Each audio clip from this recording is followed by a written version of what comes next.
Muy bien, vamos a nuestra Biblia. No adorarás otros dioses. Estamos en el libro de Éxodo y hemos llegado al capítulo 20. Se cuenta de 4 madres que estaban hablando de sus hijos. Lo curioso es que las madres, cuando hablan de sus hijos siempre son los mejores, ¿no? Que los demás hijos. No, el mío, no, el mío, no, el mío. Pero en este caso eran 4 mamás de 4 hijos sacerdotes. Qué curioso, ¿no? Y la primera dice delante de sus amigas: mi hijo es monseñor. Y cuando entra en una sala, la gente se pone de pie y le saluda diciendo: buenos días, monseñor. La otra segunda se quedó picona, ¿no? Entonces le dice: bueno, mi hijo es obispo. Y cuando entra en una sala, la gente se pone de pie y le saluda diciendo: buenos días, excelencia. La tercera, sonriendo a las demás, le dice: bueno, mi hijo es cardenal. Y cuando entra en una sala, la gente se pone de pie y lo saluda diciendo: buenos días, eminencia. Pero la última tenía un pequeño problema. Su hijo era un sacerdote de parroquia. Así que ella se rasca la cabeza, los queda mirando, se ríe delante de ellas y le dice: mi hijo mide 2 metros 20 centímetros y pesa 315 kilos. Así que cuando entra en una sala, la gente dice: ¡oh, Dios mío! Se cuenta de un hombre, todo tiene que ver por si acaso, ¿eh? Se cuenta de un hombre que va a la iglesia y pues tenía una gran sequía y el problema agrícola cuando no tienes pues regadíos, ¿no? Estás esperando las lluvias y no había lluvia y él estaba muy molesto. Entra a la parroquia y va buscando y encuentra a San Pedro. Se le dice: San Pedro, si mañana no llueve, agarra su martillo y te rompo en pedacitos.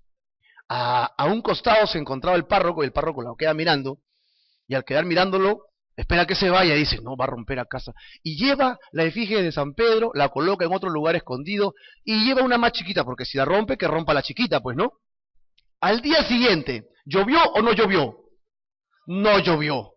El hombre llega muy molesto con su martillo en la mano, llega a buscar a San Pedro y ve al chiquito y le dice: Pedrito, ¿dónde está tu papá?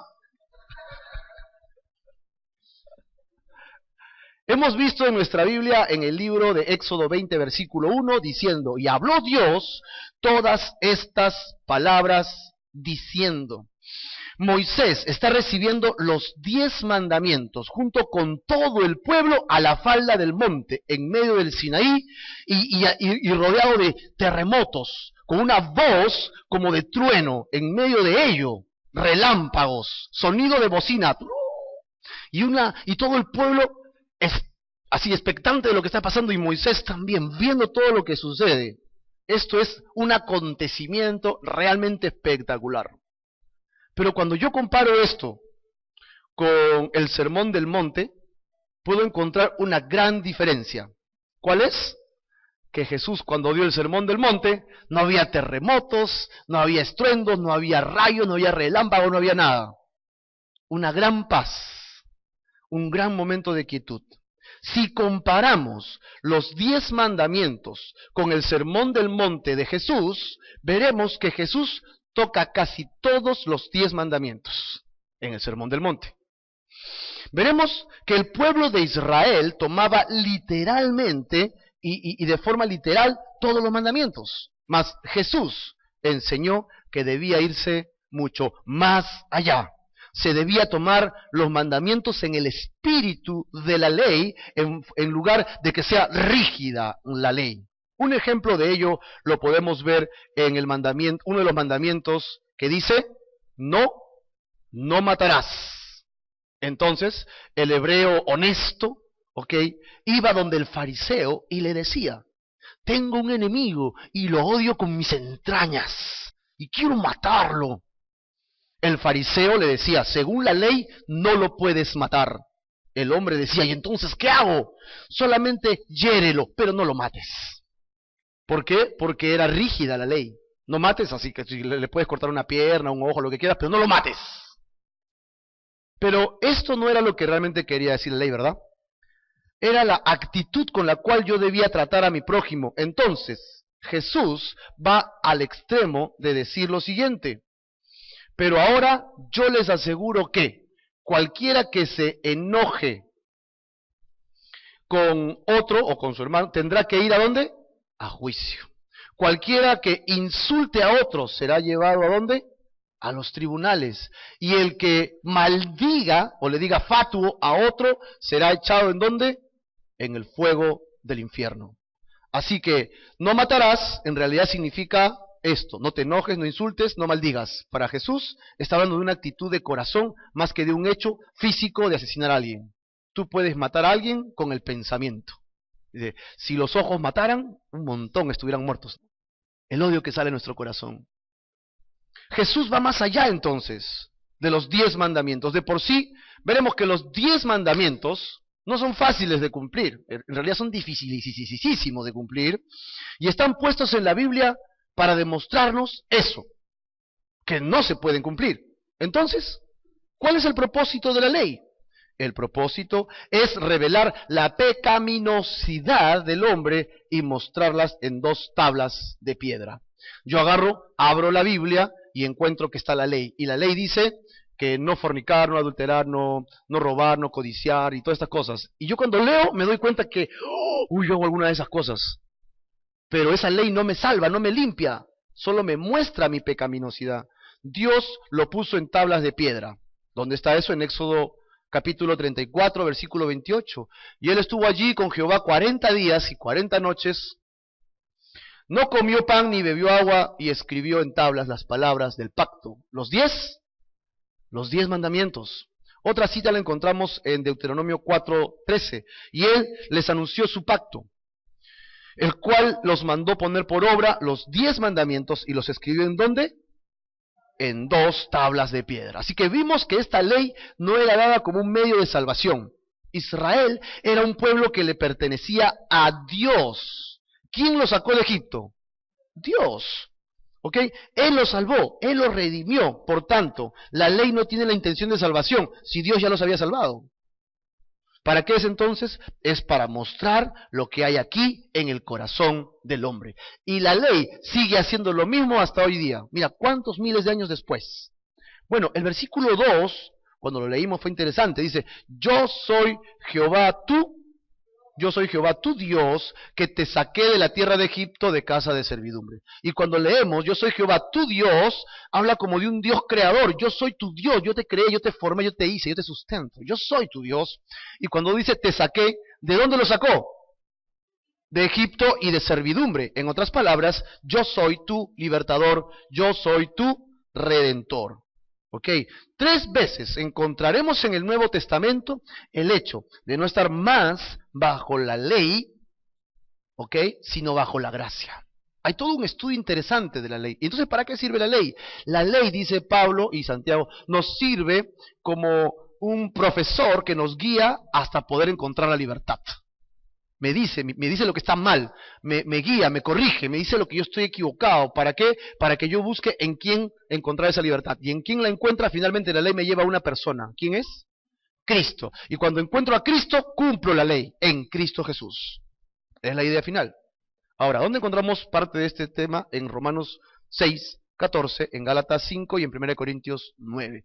Romanos 6:14 dice, porque el pecado no se enseñoreará de ustedes, pues no están ya no estamos bajo la ley, sino bajo la gracia. Se acabó el tiempo de la ley de Moisés, pero ahora estamos bajo la gracia de Jesucristo. Jesucristo, en Él es que encontramos el perdón de pecados.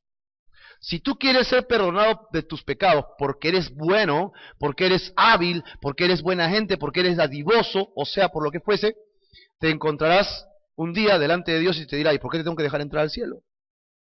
Si la única forma de entrar al cielo es a través de Jesucristo en la gracia, no por la ley, ¿ok? Gálatas 5:18 dice, pero si son guiados por el Espíritu, no están bajo la ley. Necesitamos ser guiados ¿por quién? Por el Espíritu Santo. ¿Cuándo es que alguien recibe el Espíritu Santo? ¿Hay algún lugar donde se venda un supermarket donde podamos encontrar? ¿Un mall? Espíritu Santo por, no sé, ¿cómo?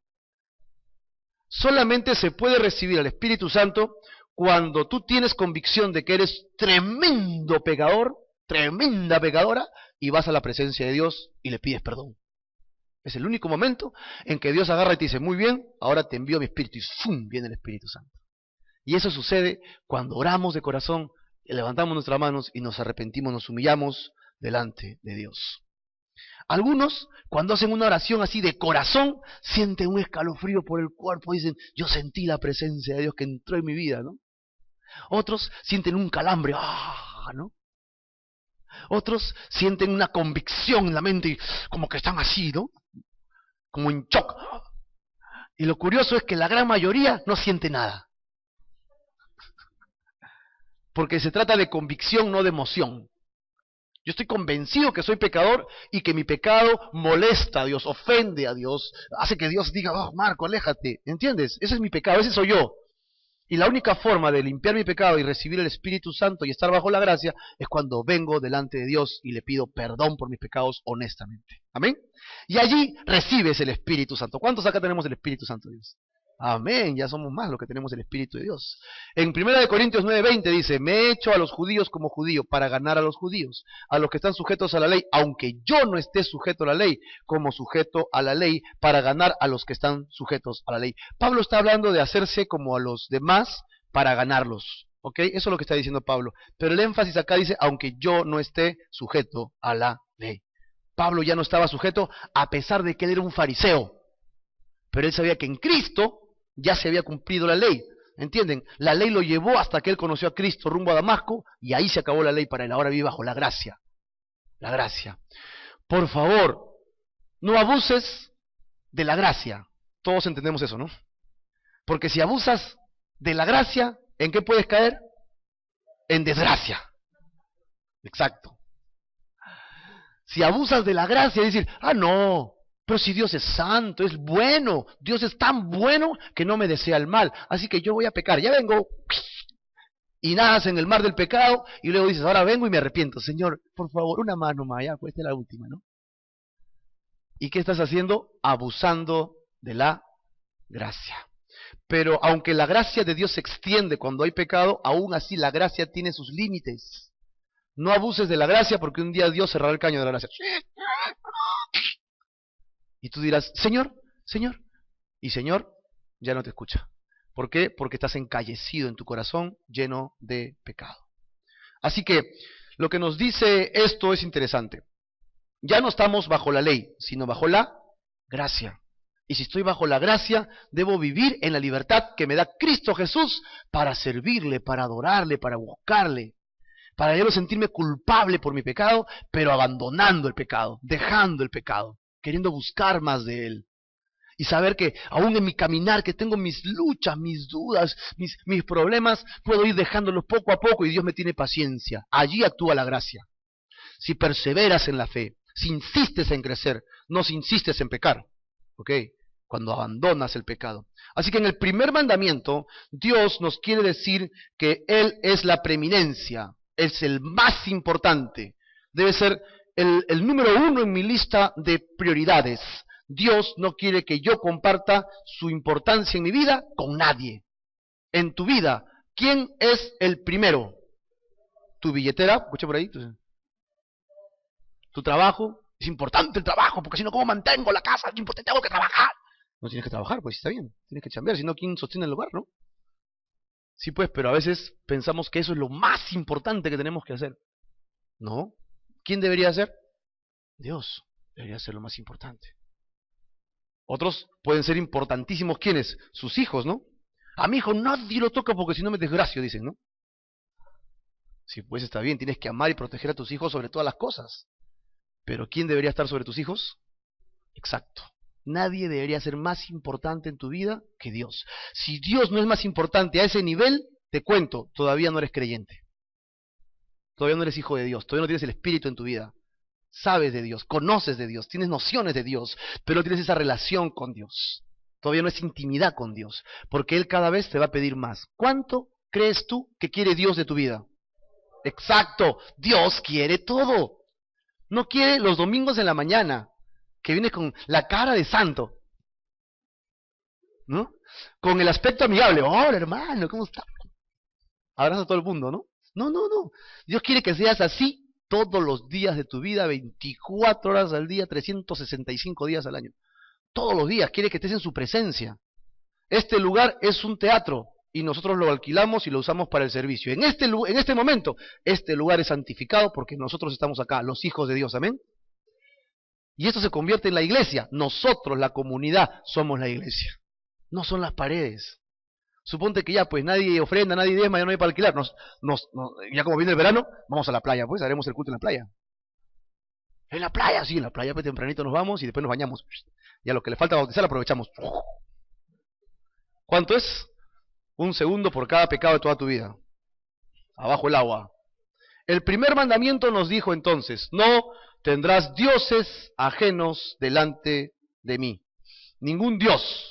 Y hay gente que su dios fue Baal, Astarot, Mamón, Moloch, lo cual estudiamos la semana pasada en detalle y vimos cómo estos dioses del Antiguo Testamento aún están presentes aquí a través del desear dinero, desear poder, desear prosperidad, desear satisfacción personal, satisfacción laboral, y los más nobles, los que son más de corazón afable, los hijos, la madre, el padre, los hermanos. Hay gente que se hace dioses. Y Dios quiere siempre el primer lugar de prioridad en nuestras vidas. La distinción más importante. Así que no tendrás otros dioses fuera de Él. Y así llegamos al segundo mandamiento. No adorarás a otros dioses. Qué curioso, porque eso es lo que me encanta a mí del método inductivo, leer la Biblia versículo por versículo. Nadie calcula hacer un estudio específico para decirle algo a la iglesia porque tiene que saber algo, sino que el Señor muchas veces cuadra todos los tiempos y todos los estudios. Y es curioso que nos toque hablar de los 10 mandamientos en este mes de octubre aquí en Lima, Perú, ¿no?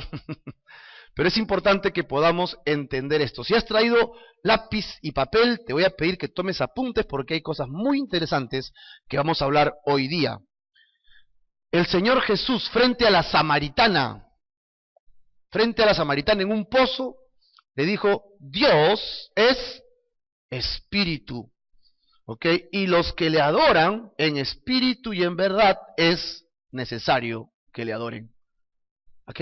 Solo adoraremos a Dios que es espíritu, y si Dios es espíritu es invisible, ¿correcto? Dios lo ha hecho así para que sea por fe. Qué loco Dios, ¿no? Dios lo ha hecho así para que sea por fe. Y a Dios le agrada que sea por fe. Y sin fe es imposible agradar a Dios. Tiene que ser por fe, porque a Dios le gusta. Así que si tienes dudas, pregúntale al rey. ¿Pero cómo? ¿Por qué? Bueno, pregúntale a Dios. Pero yo quiero que sea diferente. Pregúntale a Dios.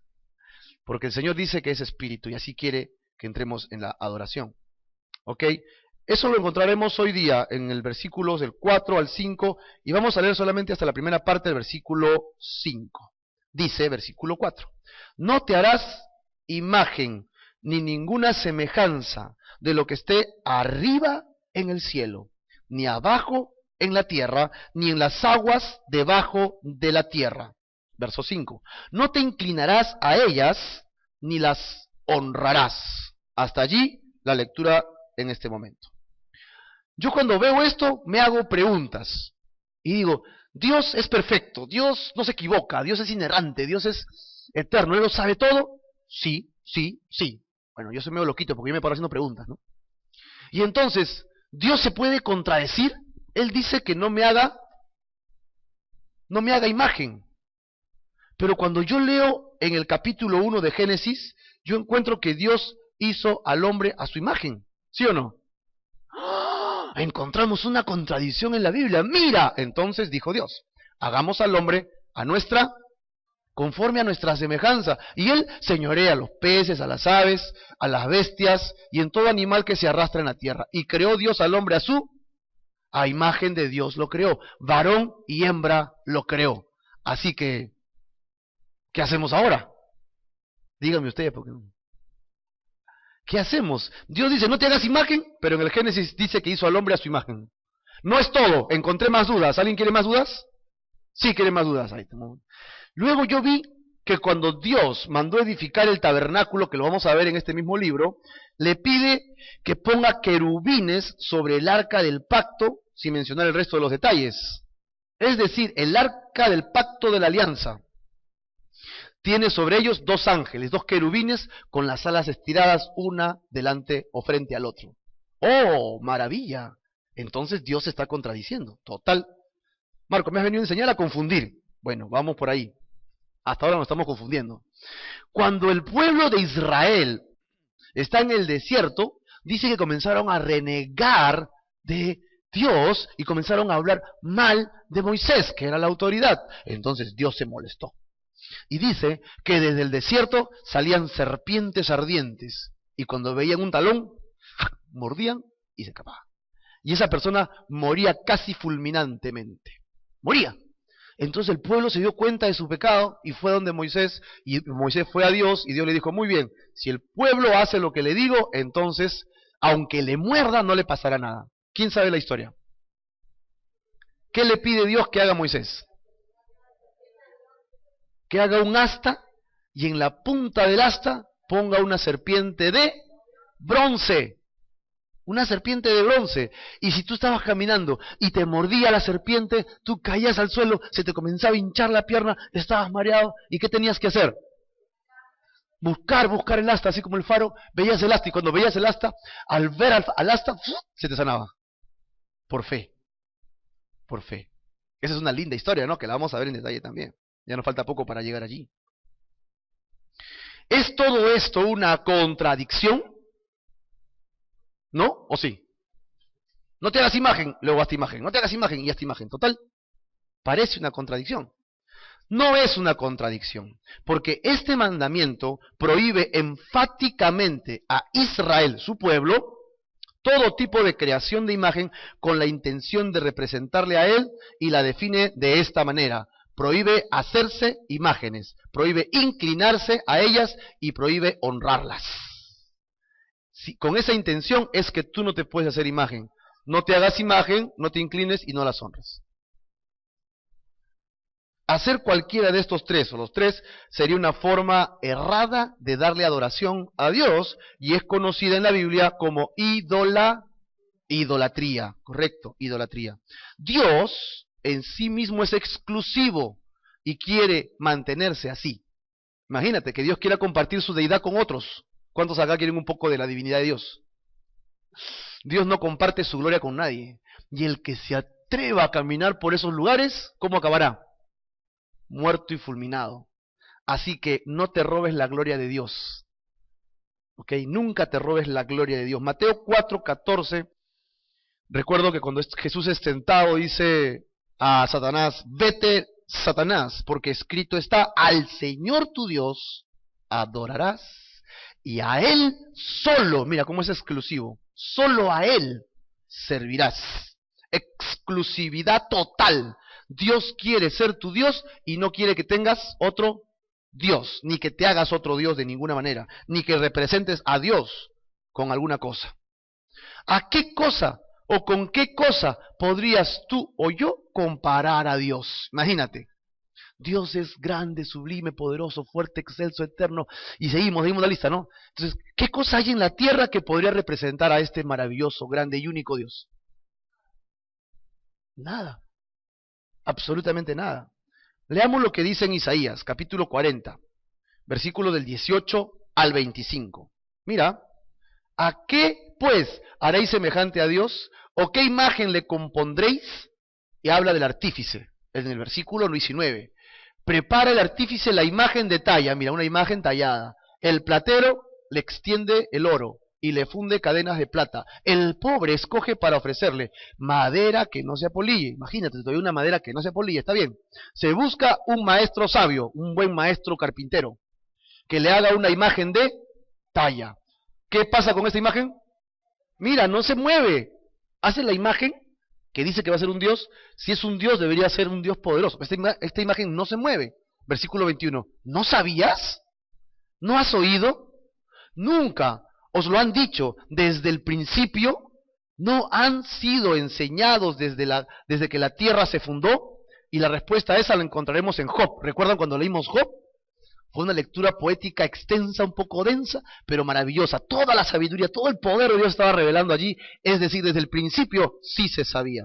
Ahora Dios va a decir 3 cosas de Él. En el versículo 22, en la mitad del 22 y en el 23. 3 cosas que Él es y que estos dioses nunca lo podrán igualar, obviamente. Él está sentado sobre el círculo de la tierra cuyos moradores son como langostas. ¿Quiénes son como langostas? Nosotros somos como langostas. Él extiende los cielos como una cortina, los despliega como una tienda para morar. ¡Oh! Dios hace el día, la noche, hace las nubes. Y si tú has viajado en avión, ves lo alucinante que es ver las nubes, el cielo, y cuando hay estas lluvias torrenciales en el cielo, ¿no? Impresionante. Versículo 23. Él convierte en nada a los poderosos. ¿Hay algún poderoso que cree que es invencible? Imagínate. Él los convierte en nada. Y a los que gobiernan la tierra hace como cosa vana, o sea, no sirven. Versículo 24. Como si nunca hubieran sido plantados, como si nunca hubieran sido sembrados, como si nunca su tronco hubiera tenido la raíz en la tierra. Tan pronto como sopla de ellos se secan. Y el torbellino los lleva como hojarasca, como hoja seca o como raíz sin fruto. Versículo 25. ¿A qué pues me haréis semejante o me compararéis? Dice el santo. Ese santo está con S mayúscula. ¿A quién se refiere? Dios dice, ¿con quién me vas a comparar? La verdad es que Dios no tiene representación alguna en esta tierra. Entonces, ¿cómo puedes sujetarte y someterte a las obras de tus manos? O a algo que tú mismo has hecho con tus manos. ¿Cómo le vas a poner tu fe y tu confianza a eso? Dice Dios. Y Dios, en realidad, cuando habla de la idolatría, lamentablemente para algunos de nosotros que somos sensibles, es sarcástico. ¿Dios es sarcástico? Sí. ¿A Dios le gusta hacernos bromas? Sí. Y a veces nos hace bromas donde más nos duele, ¿no? Dice, Señor, bien gracioso, me hubieras dicho esto antes, Señor, ¿no? Así le decimos a Dios. Y Dios está arriba diciendo, yo te dije, pero no me hacías caso. Dios es un Dios de alegría y de gozo. Dios es sarcástico cuando toca el tema de las dioses. 4 capítulos más adelante en el libro de Isaías encontramos. Los formadores de imágenes de talla. Todos ellos son, o sea, no son nada, son vanidad. Y lo más precioso de ellos para nada es útil. Y ellos mismos son testigos para su confusión de que los ídolos no ven ni entienden. ¿Los ídolos ven y entienden? No, aunque los que lo hacen dicen que son Dios. ¿Quién formó un Dios o quién fundó una imagen que para nada es de provecho? He aquí que todos los suyos serán avergonzados porque los artífices, mira, artífices, acá dice formadores de imágenes, artífices, mismos son hombres. Todos ellos se juntarán, se presentarán, se asombrarán y serán avergonzados a una. Y cita 2 tipos de artífices, versículo 12 y 13. El 12 dice ¿de quién? Del herrero, y el 13 del carpintero. Y habla acerca de su arte. ¿Cómo hacen? Toma el herrero toma la tenaza, trabaja en las ascuas, ¿no? Atiza el fuego, le da forma con los martillos y trabaja en ello con la fuerza de su brazo, ¿no? Luego, tiene hambre y le faltan las fuerzas, ya no toma agua y se desmaya. Es decir, este herrero, por más fuerte que sea, chambea en el Dios, pero cuando se cansa ya no quiere trabajar en ese Dios. Luego habla del carpintero. El carpintero tiende la regla, lo señala con almagre, lo labra con los cepillos, le da figura con el compás, lo hace en forma de varón, a semejanza de hombre hermoso, para tenerle en casa, ¿no? ¿Y de dónde saca el material el carpintero? Bueno, la lectura sigue, mira, en el capítulo 44, 14 en adelante dice, corta cedros, cipreses, encinas y pinos. O sea, buena madera todavía toma, ¿no? Buena madera para hacer su chamba, que se críe con la lluvia. De él se sirve luego el hombre para quemar y toma de ellos, ¿para qué? O sea, corta, y un pedazo es para calentarse y otro es para hacerse su Dios. Eso es lo que está diciendo. Enciende también el horno y cuece panes. Hace además un Dios y lo adora. Fabrica un ídolo. ¿Y qué hace con el ídolo? Delante de él se arrodilla, parte del leño quema en fuego, con parte de él come carne, prepara un asado y se sacia. Después se calienta y dice, oh, me ha calentado, he visto el fuego. Versículo 17. Y hace del sobrante, de lo que le sobra todavía hace un Dios, ¿no? Un ídolo suyo, imagínate, Dios ídolo. Este Dios no es el verdadero Dios. se postra delante de él, le adora y le ruega diciendo, líbrame, porque mi Dios eres tú. Qué sarcástico es Dios, ¿no? Verso 18. No saben ni entienden, porque cerrados están sus ojos para no ver, y su corazón para no entender. No discurre para consigo, no tiene sentido ni entendimiento para decir, parte de esto quemé en el fuego, y sobre sus brasas hice pan, cocí mi pan, asé carne, la comí. ¿Haré del resto de él una abominación? Dios considera ídolos, dioses como abomina. Me postraré delante de un tronco de árbol, de ceniza se alimenta, su corazón engañado le desvía para que no libre su alma ni diga, no es pura mentira lo que tengo en mi mano derecha. Su propia creación lo ciega y él mismo quiere creer que puede poner su confianza en eso. Y eso hace que él diga, no, sí es verdad, sí es verdad. Mejor dicho, él mismo se cree su propia mentira. Pero para Dios, ¿qué cosa es? Abominación. Cuidado, porque el hacerse algún efigie o ídolo con intención de postrarse o pedirle puede convertirse en tu Dios. No, dices, yo no le adoro, yo le venero. Ah, ya. Bueno, entonces vamos a ver qué significa adorar y qué significa venerar. Antes de eso, veamos el Salmo 135 y cómo termina Dios siendo sarcástico con este tema. 135, 15 al 18 del Salmo. Dice el versículo 15, los ídolos de las naciones son plata y oro. ¿Qué son? Obra de manos de hombres. ¿Tienen boca, pero hablan o no hablan? ¿Tienen ojos, pero ven o no ven? ¿Tienen orejas, pero oyen o no oyen? No oyen, tampoco hay aliento en sus bocas. ¿A quiénes son semejantes? Semejantes a ellos son los que las hacen y todos los que en ellos confían. Todavía sí. Semejantes a ellos somos. Y el que se hace un ídolo y además se somete espiritualmente a él es doblemente necio, porque el ídolo nada, absolutamente nada puede hacer por él. Lamentablemente, nuestra sociedad, más la occidental, ¿no?, que se llama cristiana, tiene conceptos completamente distorsionados de lo que es realmente la adoración a Dios. Solo Dios debe recibir adoración y nadie más. ¿Amén? ¿O alguien más puede recibir adoración? ¿No? Muy bien.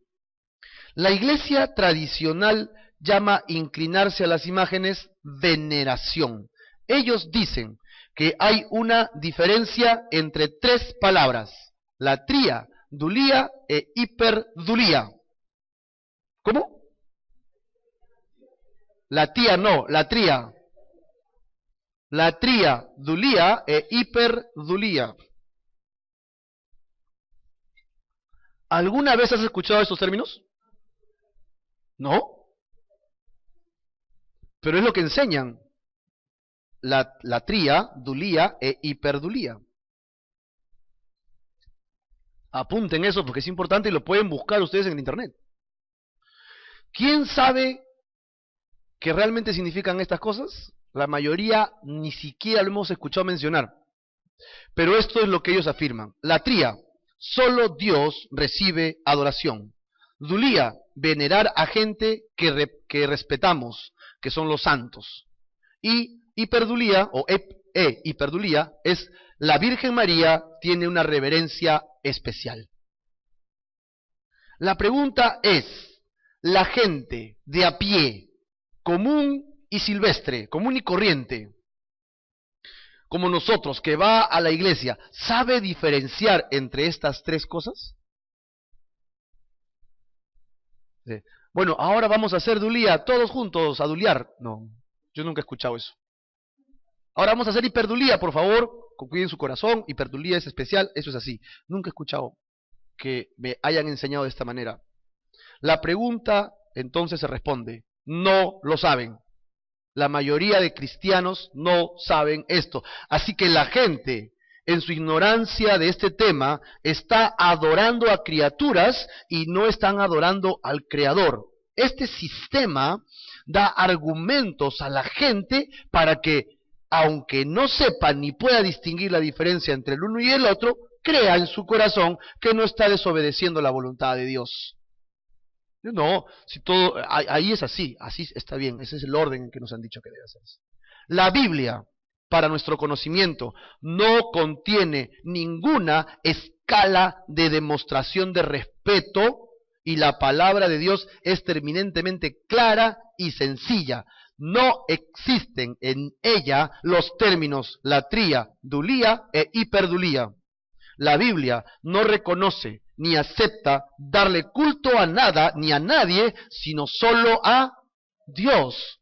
Todo nuestro respeto, nuestro temor, nuestra honra y la gloria solo es para Dios. Y así lo dice. ¿Qué significa entonces rendir culto? ¿Acaso la Biblia no predica el respeto y el reconocimiento a nuestros hermanos mayores en la fe? ¿Acaso no debemos rendirle un especial respeto a nuestros mártires? Aquellos que murieron por la fe. Yo tengo gran admiración por Pablo, tengo gran admiración por Esteban. ¿Acaso no debemos respetar a María y a todos los santos varones de Dios, ejemplos de amor y santidad? Estas preguntas tienen una sola respuesta: sí, sí y sí. Sí debemos respetarlos, sí debemos respetarlos. No cabe ni la menor duda de que todos ellos merecen nuestro respeto, consideración, hasta imitación.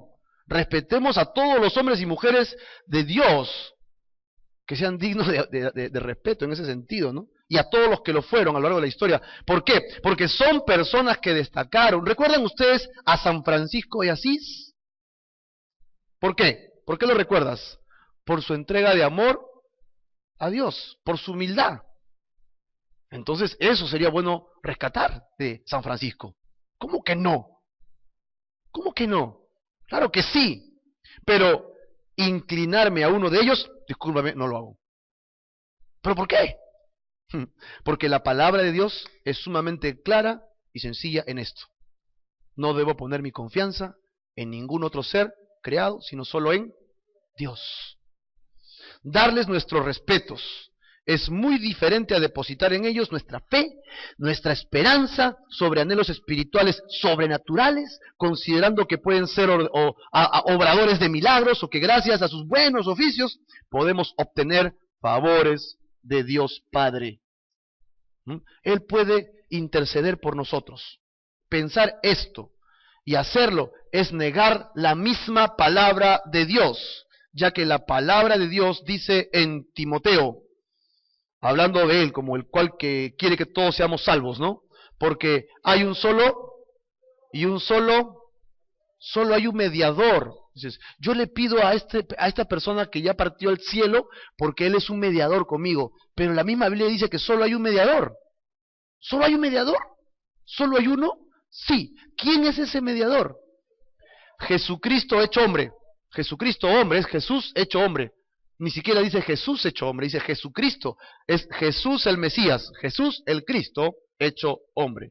¿Y qué cosa hizo él para que pueda ser mediador? Se dio a sí mismo, murió en la cruz, en rescate por ti y por mí. De esa manera él se convirtió en mi mediador. Yo no conozco a ningún otro ser humano que haya muerto por mí, sin pecado, y haya resucitado y haya ascendido al cielo. No conozco a otro. El único que califica según la misma Biblia es Jesucristo, hombre. Pero cuando alguien ora por mí, ¿no está intercediendo? Ajá, ¿me quieres agarrar? Ahí no. Se cree que si Dios nos pide que intercedamos unos por otros, vamos a interceder pues unos por otros. ¿Así dice la Biblia o no? Oremos unos. Hoy día hemos orado unos por otros, ¿no? De dos en dos nos hemos juntado a orar. Entonces, con mayor razón, dicen algunos, podemos pedir intercesión a alguien muy amado por Dios y que ya se encuentra en su presencia, en el cielo. ¿Qué tal? Ya pues, podemos orar, ¿no dice? Somos iguales, entonces ahora está en el cielo, puede pedir por mí. ¿Qué dice la Biblia de esto? Bueno, la Biblia no registra, no explica, no enseña, ¿Ok? Un solo caso de oración dirigida a una persona que ha partido de la presencia de Dios. No hay. Dios no lo enseña. Una persona que ha muerto físicamente. No existen registros de pedidos de intercesión a Abraham. Vamos a orar al padre Abraham, pues, ¿no? No hay ningún texto bíblico en el Antiguo Testamento. O tampoco algún profeta. Vamos a orar a Zacarías, porque ya queremos sacarnos de acá. Saca Zacarías. Ni tampoco en el Nuevo Testamento existe la menor referencia a una oración por intercesión a San Esteban o a San Juan Bautista. ¿Qué pide Dios o qué pide Jesús con relación a nuestras peticiones? Dos cosas. Primero, pedir en su nombre. Y segundo, pedir unos por otros, pero en la tierra. ¿Dónde está eso? Vamos a la palabra. Dice Juan capítulo 14, versículo 13. Todo lo que pidiereis, ¿a quién? Al Padre en el nombre de Jesús. Se pide en el nombre de Jesús. Dice Jesús, yo lo haré para que el Padre sea glorificado en mí, dice. Otro texto bíblico está en Juan 15, 16. No me eligieron ustedes a mí, sino que yo los elegí a ustedes y les he puesto para que vayan y lleven fruto, y su fruto permanezca. ¿Para qué? Para que todo lo que pidieran al Padre, ¿en quién? En mi nombre, Él, el Padre, se lo dará. ¿Pero en el nombre de quién? En el nombre de Jesús. Así que si vas a orar, puedes decir, Padre, te pido por favor que mis hermanos hombres de la iglesia se consagren a ti, que sean mejores hombres, mejores esposos, mejores padres. En el nombre de Jesús, amén. ¿Está bien mi oración o no? Amén, prepárate porque así estoy orando, ¿ah? Así estamos orando por ustedes. ¿Ok? Pero cuando nos pide que oremos unos por otros, veamos el registro en el libro de Mateo. Mateo capítulo 18, verso 19, donde dice, les aseguro también que si dos de ustedes se ponen de acuerdo, ¿en dónde? Uno en el cielo y el otro en la tierra. ¿Se ponen de acuerdo? ¿No? Bien vivos son ustedes, ¿eh? Se ponen de acuerdo en la tierra para pedir algo, y ahí está el punto. Yo no le puedo pedir a un muertito, yo sí puedo pedir para que otro ore por mí, pero a otra persona que está viva, que es creyente. Sea lo que fuere, lo conseguirán de mi Padre, que está ¿en dónde? En los cielos. Esa versión es la Biblia de Jerusalén, ¿ok? La oración entre hermanos vivos, corporalmente en la tierra, es una práctica no solo efectiva, sino que es recomendada por Dios. Pero Dios nunca ha pedido que le pidamos a los muertos, es decir, a los que han muerto, a los que duermen ya, a los que partieron, a los siervos de Dios que ya están en el cielo. Por el contrario, cuando lleguemos al libro de Levítico, nos encontraremos con esta cosa escalofriante. Levítico 20, 26. Habéis pues de serme santos. ¿Cómo quiere que sean? Santos. ¿Por qué? Porque Él nos da el ejemplo. Yo soy santo, dice el Señor. Y os he apartado de los pueblos para que sean míos. Mira, posesivo Dios, míos. Y el hombre o la mujer que evocare espíritu de muertos, hará lo correcto y tendrá mi bendición. ¿Qué dice? Que evocar espíritu de muertos, os entregaré a la adivinación, será apedreados, ha de morir y será apedreados, su sangre será sobre ellos. Ellos son responsables de su muerte, es lo que está diciendo. Así que si le estás pidiendo a un buen hombre, a una buena mujer, que fueron personas leales a Dios y ya partieron, no puedes pedirle a él o a ella. Se murió mi hermana, mi papá, mi mamá, mi abuelita. Eran un pan de Dios. Deben estar en el cielo y ahora son angelitos que escuchan mis oraciones. Abuelita, abuelita, responde mi oracioncita. Y así estamos. Nunca le cuentes un cuento así a tu hijo porque se lo va a creer. Si murió, ¿dónde está? Si ha sido un hombre de Dios que se arrepintió de su pecado, está en el cielo. ¿Porque ha sido bueno o malo? No, es porque se arrepintió nada más. No se merece ir al cielo, ni tú ni yo. Y si no se arrepintió, ¿dónde está? En un lugar donde hace mucho calor y no hay aire acondicionado. Ese lugar terrible, ahí está, sofocándose. Y desde allí no hay comunión con los vivos, dice la palabra de Dios. Por lo tanto, no estés buscando eso, porque al hacer esto, buscar espíritu de muertos, estás invocando a los demonios en realidad. ¿Ok? Estás invocando a los demonios en realidad. Si pido a un hermano en la fe que interceda ante Dios en oración por mí, en el caso de recibir la respuesta a mi oración, yo diré, gracias Señor, y a mi hermano lo abrazo, gracias Cholito por orar por mí, ¿verdad? Pero si yo le digo a Danilo, Danilo, ¿puedes orar por mí por favor por esto? Sí, y yo veo que mi oración se responde, gloria a Dios, entonces le digo, Danilo, no te muevas, mi fotito. Entonces saco mi fotito, lo imprimo y lo pongo en mi cuarto. San Danilo, San Danilo. Le prendo mis fotitos a San Danilo. Yo no puedo confiar en el hombre, yo confío en ¿quién? Mira, cuando uno confía en Dios, ¿qué cosas pasan? La Biblia dice que es dichoso y es bendito. Si tú confías en el hombre o en Dios. Si tu confianza está en Jehová, eres bendito, eres dichoso. Pero si tu confianza está en Danilo, perdón, en el varón, en el hombre, ¿qué pasará contigo? Serás maldito.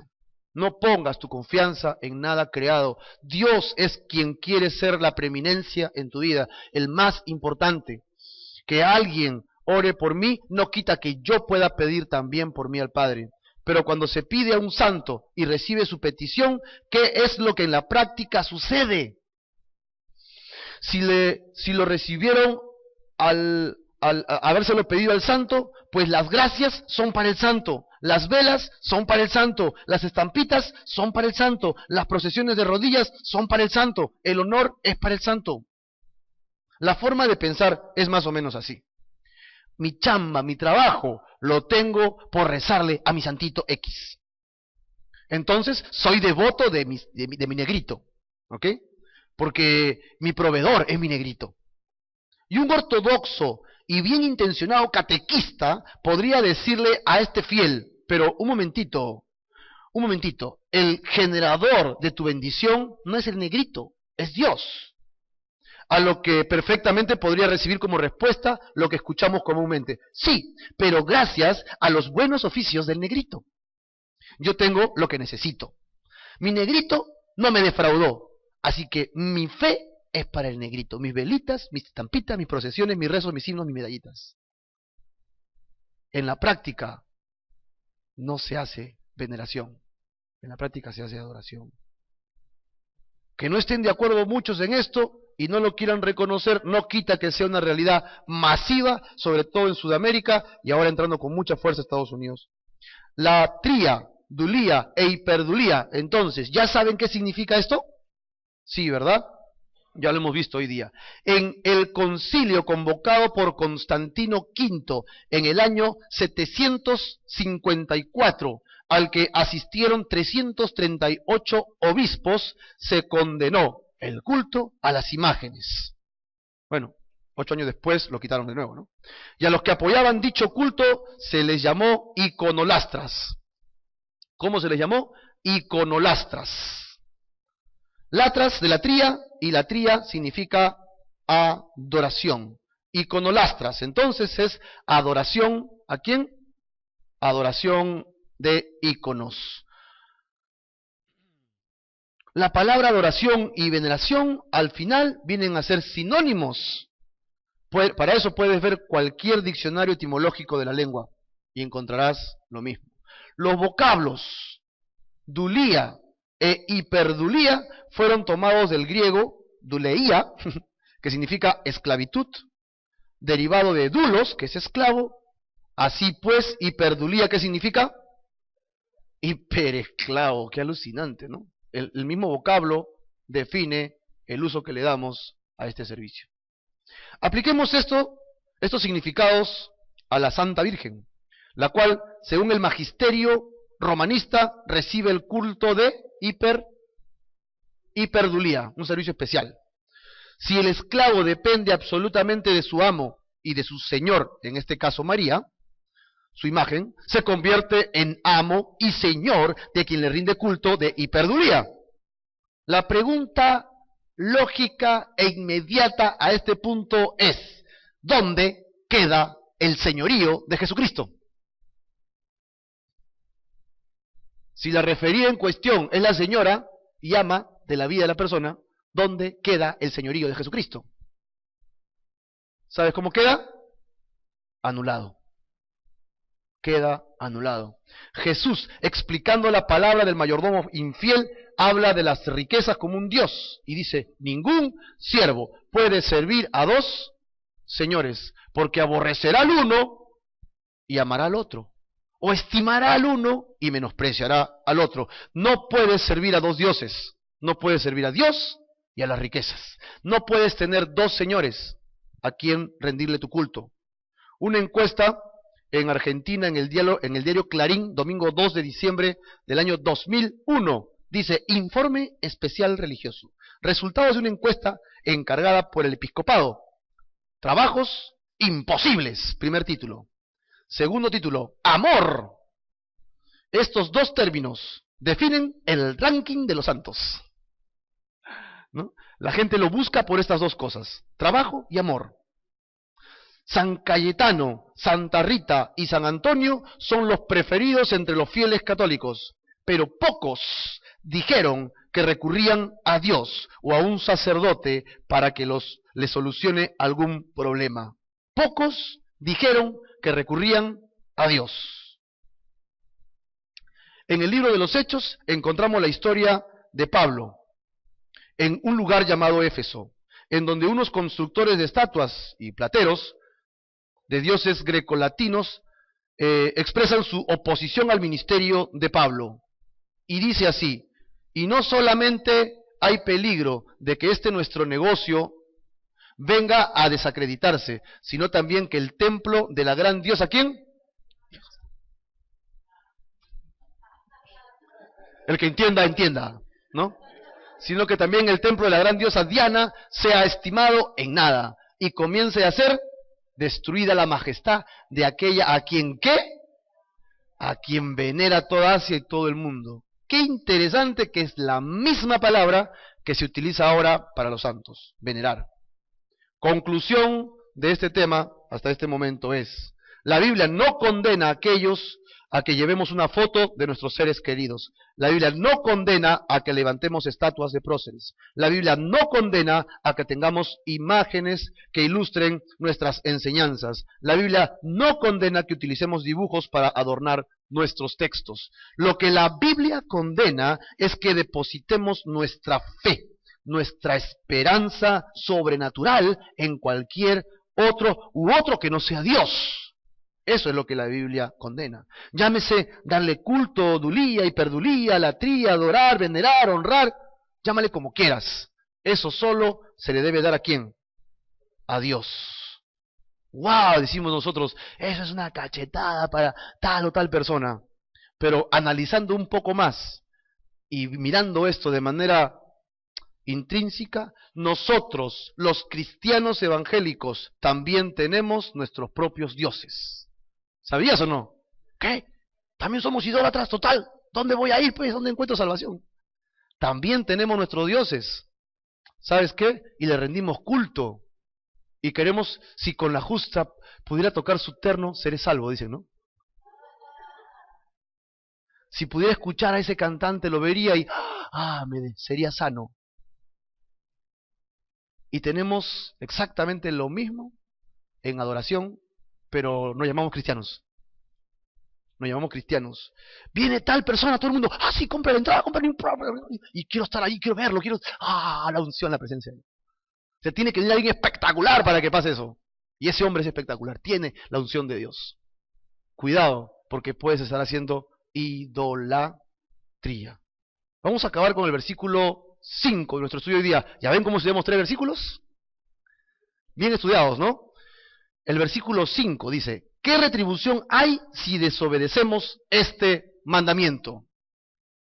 No te inclines a ellas, ni las honres, porque yo soy Jehová tu Dios, fuerte, celoso, que visito la maldad de los padres sobre los hijos hasta la 3ª y 4ª generación de los que le aborrecen.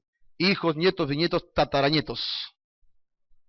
El contexto es de idolatría. Si tú haces idolatría, ten por seguro que tus hijos van a seguir tu camino. Van a seguir tu camino. Porque los niños, cuando van creciendo, aprenden por asociación. Y si te ven a ti cargando un anda, dando reverencias, entonces tú tendrás algunos límites para no pecar porque eres honesto. Pero tus hijos ya no se van a dar esos mismos límites y van a abrir más puertas. Y la tercera, la cuarta generación cada vez será peor. Y puedes ver de eso en bastantes lugares, ¿verdad? Wow, ok, la gente se convoca para esto, está bien, sí, ya, chévere, pero después ¿cómo acaban? Acaban en cosas terribles.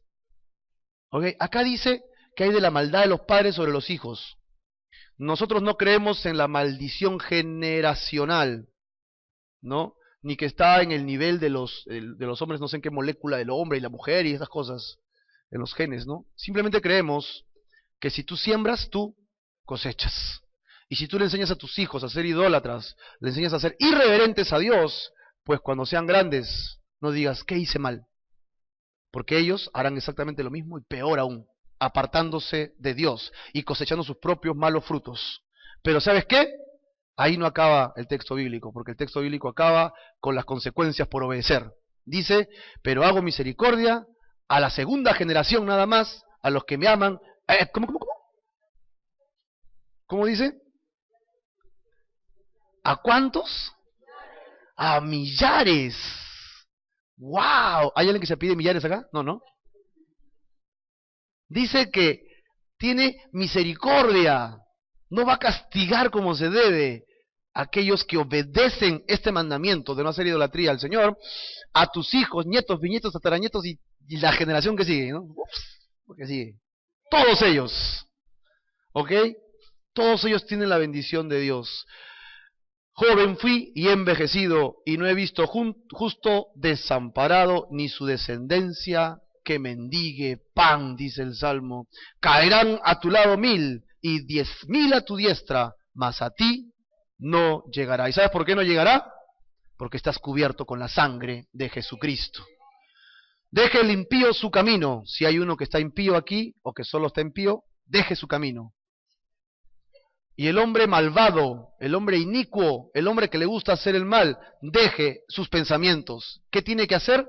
Volverse a Dios. Ven al Señor con todo tu corazón. Ven a Jehová, el cual tendrá de ti misericordia. Ven al Dios nuestro, porque tiene de ti amplio ganas de perdonar tu vida. Él no quiere condenarte, Él quiere perdonarte. Vamos a orar. Señor, te agradecemos en esta mañana aún por tu amor